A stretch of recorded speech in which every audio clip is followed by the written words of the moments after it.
Aloha class, here we go. We got example 2 for you. You know I'm at home today because K-Dog is sick. He's trying to eat some chicken noodle soup. Hi, say good luck on your test on Thursday. Your test on Thursday. He's eating some chicken noodle soup. All right, here we go. Here's the problem that we've all been struggling with. Got some chicken noodle myself. Yum, yum in the tum. How's it taste, Kay? Good. Good. All right. So remember, whenever we're doing these problems from 7-1, the one thing we always want to do is plug our functions into our calculadoras. So get out your calculator, okay, and type those bad boys in. Now be very careful when typing those in. I know I typed it in incorrectly a moment ago and I got the wrong answer. Okay, so I checked it and then I retyped them in and now I get the right answers, right, KK? Okay. Kaylin, what's 4 times 4? 60. All right, good job. All right, here we go. So you guys should all have that typed in by now. Let's go back and read the problem, okay? So if we look back at this guy, it says, how much sand will the tide remove from the beach during this 6-hour period? And this time it says indicate units of measure, which means that's going to be a point. So even if you weren't able to get this problem right, if you wrote down in the units of measure, you would get it right. And if you just think about this, you know, it says that there's cubic yards of sand. So how much would the tide remove? Cubic yards of sand. And you get a point for that, okay? But hopefully, you know, by looking at this, we're given 2 rates. R of T stands for the rate of sand that's being removed from Sandy Point Beach, which, by the way, is the coolest spot in Hawaii, which Kayla's going to Hawaii, right, Kay?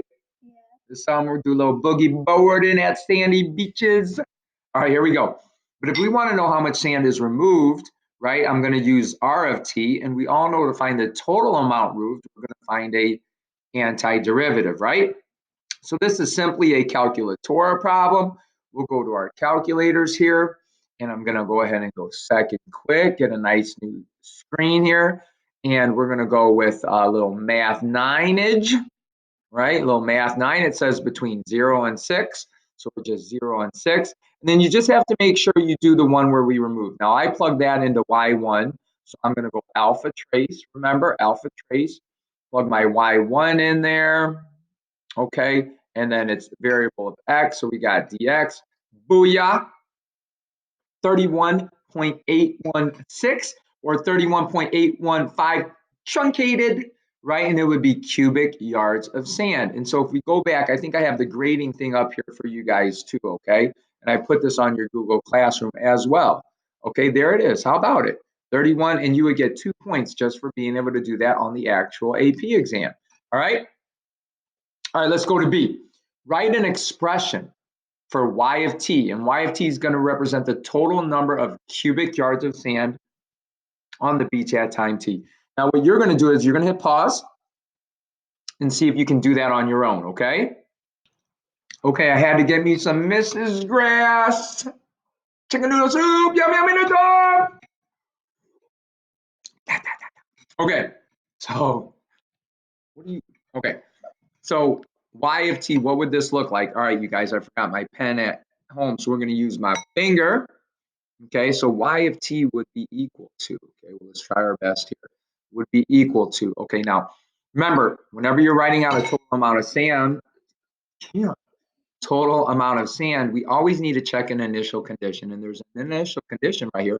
At t equals 0, we have 2,500 cubic yards of sand. And then we're going to add to that, right, from 0 to t, we have the amount of sand that is, sorry, ESPN. We have the amount of sand that is being pumped in, and the amount of sand being pumped in would be S of, and I just have to change my variable here, right? S of X minus the amount of sand that's going to be removed. Because if I just do it, you notice we had 31 cubic feet of sand earlier, it's going to give me a positive. So I have to make sure I subtract that. Shame on me, those bad boys should be X's. Okay? So there we go. That's the equation. If you thought of that on your own, you did an amazing job. Let's see how many points I would have gotten for that for the actual AP exam. Let's check it out. How did you guys do? Let's go ahead and move this up. Oh, sweetie, sweet. You would get 3 points just for being able to do that right. Okay, and then we all know probably the tough stuff's coming now. So let's go ahead and take a look at it. C says, find the rate at which the total amount of sand is changing. Well, total amount of sand is that y of t equation we just created, right, class? And if it's a rate, rate just means, what's rate mean, KK? Derivative. Whoa, he even knows it! All right, it means derivative. So here we go. We're going to do y prime. And y prime of t. What's the derivative of 2,500, class? What's the derivative of 2,500, K? Okay, what's the derivative of 2,500? Zero. He even knew it.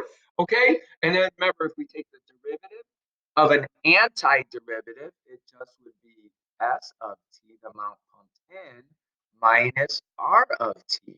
So when they ask this question of what is the rate at time t equals 4, I just have to do y prime of 4, which is equal to s of 4 minus r of 4, right? So all I have to do to get that answer is go to the calculators, okay?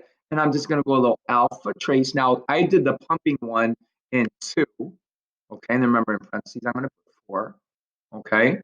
And then we go minus alpha trace, and I'm going to put that bad boy, I put that one in y of 1. That's what we're removing. So this is going to give me the rate of sand. And they didn't ask me to justify or anything. That'd be negative 1.908 truncated, or negative 1.909. Right, KK? All right, so if we come over here and we go back, let's go ahead and check our grading here. I'd like to see how many points you could have got for that bad boy. Let's move this up. And oh, 1 point. Come on. Come on. And then a lot of the times these questions will ask you the units. I'm surprised they didn't, right? But since it's a rate, it's a cubic amount of sand per hour, right? And that would be at time t equals 4, which would be important to say on the actual AP exam if they ask us to specify. All right, now, as always, the last piece is the most min or max. What do we do if it's a min or max? Well, we find the derivative, right, class? We find the derivative because we have to find critical points, and that would be S of t minus R of t. And then we've done problems like this before, right? How the heck do I find out when that is equal to 0? Well, that is equal to 0 when, class? Say it, say it, say it right now. Say it right now, Kaylin. When do I find out critical points? When would that be equal to 0? When they are Equal to each woohoo, other. KK! Thumbs up for the class. Give them the shakas. Give them the shakas. They can't see it. Put it in shakas. All right. So we need to know when S of t equals R of t. Okay. So how can I find that out? Well, calculators. All right. So we go to our calculator. I just graph that bad boy. Oh, they're equal to each other right there. I probably could have fixed the window a little bit, right? We're not going to have any negative values here, but now it's just a second trace. My intersection button. Ooh, right there. Spling, spling, spling, spling, boom. And there we go. They intersect at 5.117 seconds. So remember, we hit second quit. Let me get myself a clear screen. And then remember, we want to stow that bad boy. Okay. This time we're gonna stow it for Kaylin. So we're gonna go alpha K. Kaylin starts with a K. Where's K? JK. All right, JK. Oh no. Oh, I didn't store it. Shoot. So let's hopefully it works. What you laughing at, boy? Stow alpha K for Kaylin. Boom. Let's see if it stows. And it stowed. All right, so let's get out of here. Let's go back to my screen here. Do you guys remember what to do here? I hope you do. Remember, we have to do a table of values. That would be my justification. We have our T. That can be the minimums. And then Y of T would be the total amount of sand. Okay, we've got 0. We've got A, which was the 5.1 was that? And we've got 6. At 0, there's 2,500 cubic yards of sand. Okay, and then how do I check the other ones, class? Well, I just got to go to the calculators. Okay, so let's go to the calculator, and then what do? We got 2,500 plus. I've got math 9, right? We're going to do the integral from 0 to, let's go alpha K for K dog. All right, and then remember that it's the sand being pumped in, which was Y2 minus, how you feeling, Kay? Not so good. Uh-oh.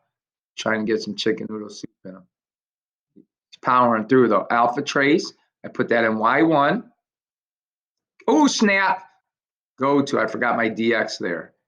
Sorry, it's not easy here doing it with the finger, class. Boom. All right, so there we go. Let's see what that gives us. Oh, Kalen says 0. Let's see if he's wrong. You flunked my class. Okay, that's 2492. Okay, so let's go back over here and let's put in a 2492. Okay, let's see if 6 wins, right? You always have to check your endpoints, right, KK? So let's go here, and then I can just hit a little second enter. It brings that bad boy back up. And let's just change that K to what, Kaylin? 6? Good job, Kay. Put a 6 in there. Let's see what we get for an answer for that bad boy. Oh, 2493. So when I look at this stuff, this gives me a 2493, which is the minimum. Kaylin, which is the smallest number? 0, A, or 6? Which one gives me the smallest number? A. Hey, look, KK even got it right. So that is the minimum, and that would be my justification. Now let's go back and let's look at this here. Let's look at the grading so you guys can see it all done together. So remember, that's how you want to present that. You would get 1 just for setting the derivative equal to 0. You get 1 for finding that A value, or for us it was a K value, which was 2492. And then 1 for your justification. All right, and the justification, remember, is a table. Good luck on your test on Thursday. Remember, I will be at school at 7:15. This boy's going to get healthy today by staying home. What do you want to say to everybody, KK? I hope I feel better. I do too. So tell them good luck. Good luck. Good luck. Good luck. We'll see you guys aloha tomorrow. Aloha, aloha.